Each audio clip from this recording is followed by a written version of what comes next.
Bonjour à tous. Aujourd'hui, nous allons vous présenter les effets de différentes doses de vitamine B6 sur la coordination et la locomotion des mouches aux ailes vestigiales, mieux connues sous le nom de drosophiles ou encore mouches à fruits, évaluées par un test de champ libre et un test de grimpe. Nous sommes bien placés en tant qu'étudiants en fin de session pour savoir à quel point il peut être difficile de jongler avec notre vie personnelle, nos études, voire notre emploi. La fatigue peut vite venir s'installer et nombreux sont ceux qui optent pour une solution simple et accessible pour regagner de l'énergie. Les boissons énergisantes. Malgré leur popularité, leur consommation peut entraîner des effets néfastes sur la santé à court terme et à long terme. Nous connaissons bien les conséquences d'un apport excessif en caféine, comme des troubles du sommeil et des migraines, mais la caféine n'est pas le seul agent en excès dans une canette. Sachant que 15% et plus de la valeur quotidienne d'un élément est considéré comme beaucoup dans le domaine de la nutrition, il est intéressant de jeter un œil aux étiquettes nutritionnelles des boissons énergisantes.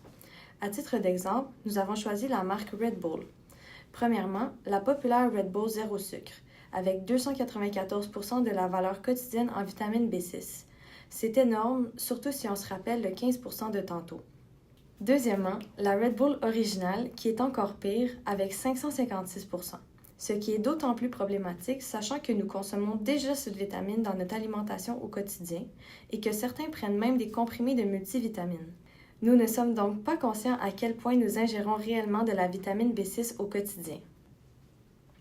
Tout d'abord, plusieurs cas de neuropathie périphérique induite par une consommation excessive de vitamine B6 ont été recensés au cours des dernières décennies. Comme le rapporte le cas d'une patiente ayant pris quotidiennement, pendant 10 ans, un comprimé de multivitamine contenant 6 mg de vitamine B6. Cette consommation lui a ensuite provoqué une neuropathie périphérique progressive, qui s'est développée sur une période de 3 ans, c'est-à-dire des lésions au niveau des nerfs du système nerveux périphérique, qui relient le cerveau ainsi que la moelle épinière au reste du corps.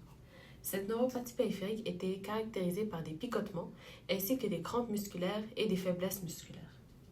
En effet, des études montrent que les drosophiles aux ailes vestigiales ont un système nerveux très semblable à celui des humains.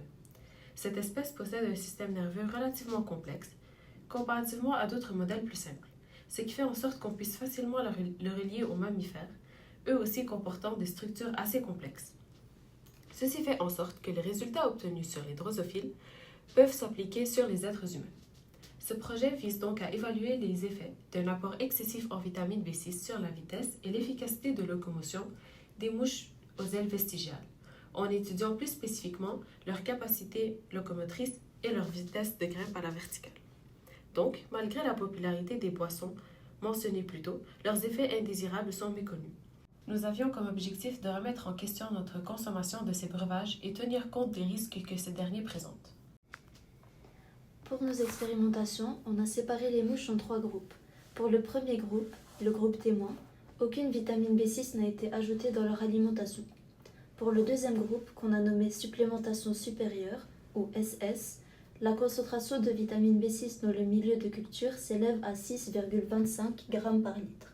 Le dernier groupe, nommé supplémentation extrême, ou SE, a une concentration en vitamine B6 qui s'élève à 12,5 g par litre. Les mouches ont été élevées dans des pots comme ceux présentés sur la photo. Les pots ont été placés dans une pièce contrôlée pendant l'accouplement, puis dans une étuve lors du développement des larves jusqu'à l'émergence des mouches. Dans l'étuve, les paramètres de température et de taux d'humidité sont contrôlés de manière plus efficace. Ainsi, la température est maintenue à 25 degrés Celsius et le taux d'humidité à 50%. Il faut savoir que les mouches aux ailes vestigiales ont des ailes atrophiées, ce qui signifie qu'elles ont des moignons. Ainsi, leurs ailes sont présentes physiquement, mais pas fonctionnelles. Par contre, elles se déplacent très rapidement et peuvent même sauter. Pour faciliter les manipulations, on les a donc cryo-anesthésiées, ce qui signifie qu'on les a placées au congélateur pendant environ 3 minutes avant chaque test. La cryo-anesthésie a permis de ralentir leurs mouvements et ainsi de préparer le matériel plus efficacement avant le début des expérimentations. Donc pour les hypothèses, d'abord nous avons le test de champ libre. Nous avions estimé qu'un excès de vitamine B6 entraînerait une diminution de la coordination et de la locomotion chez les mouches aux ailes vestigiales. Plus précisément, nous pensions qu'il y aurait une corrélation inverse entre la vitesse et la concentration de cette vitamine, c'est-à-dire que plus la concentration en vitamine B6 est grande, plus la vitesse sera basse. Pour réaliser ce test, nous avons placé une feuille quadrillée de 6 mm par 6 mm sous un vase de pétri de 90 mm de diamètre, puis nous avions observé le déplacement naturel des mouches pendant 1 minute. Nous avons compté le nombre de cadrans parcourus à l'aide d'un compteur. La paroi verticale du pétri compte pour 2 cadrans et les déplacements effectués sur le couvercle étaient également pris en compte. Ce test a été réalisé sur 45 mouches pour chacun des groupes. Voici maintenant les résultats du test de champ libre. Ce graphique présente le nombre de cadrans parcourus par les mouches en fonction du traitement. Le groupe témoin présente la moyenne la plus élevée avec 22,42 cadrans parcourus. Ensuite, le groupe SS présente la moyenne la plus faible avec 13,99 cadrans parcourus et finalement, le groupe SE obtient une moyenne de 16,69 cadrans. Grâce à l'analyse statistique, nous pouvons constater que les résultats du groupe SE présentent des similarités avec ceux du groupe SS et témoin. Il est aussi possible de remarquer que les résultats du groupe SS et du groupe témoin sont significativement différents. Pour les hypothèses du test de Grimpe, nous avions estimé que les mouches exposées à un apport excessif en vitamine B6 auraient un temps de grimpe plus élevé.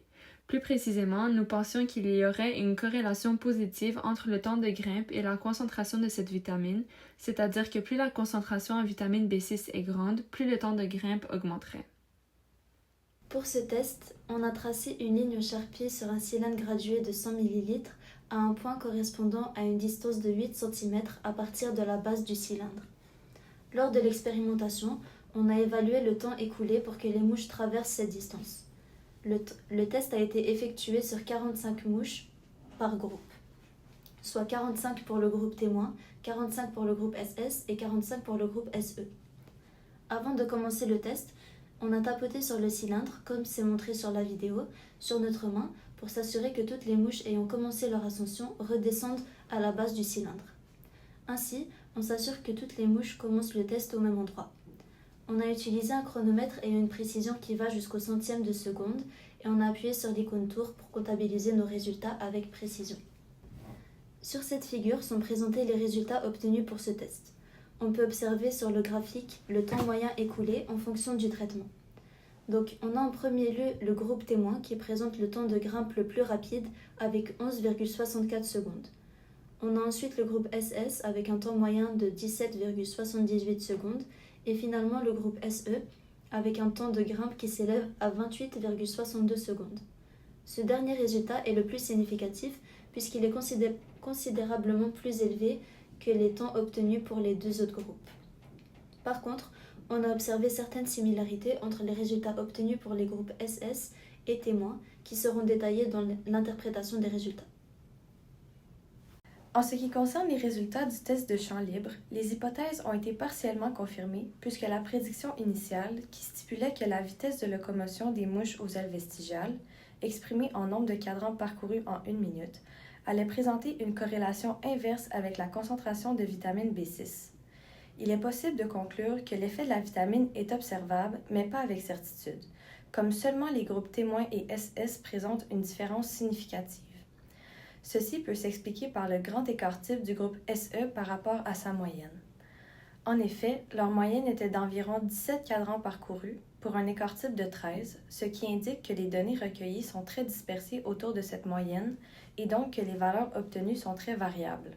En ce qui concerne les résultats du test de grimpe, les hypothèses ont été totalement confirmées, puisque le temps de grimpe pour parcourir une hauteur de 8 cm des mouches aux ailes vestigiales présentait une corrélation directe avec la concentration de vitamine B6 dans l'environnement des mouches, confirmant l'effet négatif de la vitamine sur la coordination et la locomotion des mouches. Il se peut que ce test ait été plus concluant que le test de champ libre, puisqu'il demandait un plus grand effort physique aux mouches, donc leurs lacunes motrices ont ressorti davantage dans les données recueillies. En ce qui concerne les facteurs d'erreur, nous en avions 4 principaux. D'une part, la contamination des milieux de culture des drosophiles a pu affecter l'état des mouches. Nous avions mis en place certaines mesures afin de la limiter, comme la réduction de contact du matériel avec l'air et sa désinfection à l'alcool. D'autre part, les conditions de l'incubateur n'étaient pas optimales. En effet, les ouvrages que nous avions consultés au préalable stipulaient qu'un taux d'humidité favorable au développement des drosophiles était de 50%, alors que le nôtre variait par moment. Il est important de noter que la vitamine B6 semble défavoriser la reproduction des mouches, puisque, selon nos observations, le groupe avec la quantité de vitamine la plus élevée, donc le groupe SE, présentait un retard quant au moment d'émergence, c'est-à-dire le moment où les larves deviennent des mouches. Comme nous travaillons avec le vivant, nous avons rencontré des difficultés quant à la manipulation des mouches et leur refus de collaborer par moment, ce qui a occasionné des données aberrantes. Dans le test de champ libre, certaines mouches demeuraient immobiles et dans le test de grimpe, certaines refusaient d'entreprendre leur ascension. Nous avons même été forcés d'abandonner un test, comme vous pouvez le remarquer dans le coin inférieur droit, qui était un test d'équilibre où les mouches devaient traverser un bassin rempli d'eau sur un mince fil transparent, mais elles préféraient sauter dans l'eau plutôt qu'effectuer le test.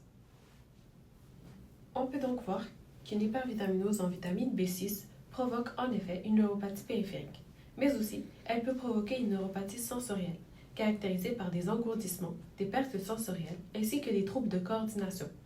Toutefois, ces effets pourraient être réversibles dans le cas de certaines personnes, ce qui signifie que l'excès en vitamine B6 se fait filtrer par les reins et évacuer ensuite via l'urine. Ce processus usera les reins de la personne concernée, sans avoir d'impact sur son système nerveux.